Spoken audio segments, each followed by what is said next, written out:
மாந்திரீகத்தில் இன்று நாம் பார்ப்பது தம்பனம். மந்திர தந்திர மூலிகை சாஸ்திரத்தின் மூலம் ஒன்றை நிறுத்தி வைத்து அல்லது கட்டுப்படுத்துவதுவே தம்பனம். இதன் மூலம் ஓடும் நீரை, பறக்கும் பொருளை அல்லது காற்றை அப்படி ஸ்தம்பிக்கச் செய்யலாம். உடலின் இயக்கங்களை அல்லது உறுப்புகளை தம்பனம் மூலம் கட்டுப்படுத்த முடியும். யோக முறையில் விந்து வெளியேற்றத்தை கட்டுப்படுத்தி தடுத்து நிறுத்தும் கலைக்கும் இது பயன்படுத்தப்படுகிறது.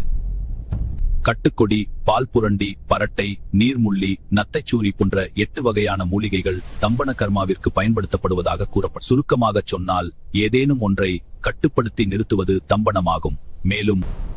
மேலும் இது போன்ற மாந்திரீக தகவல்களுக்கு நம்ம பேஜை லைக் அண்ட் ஃபாலோ பண்ணுங்க.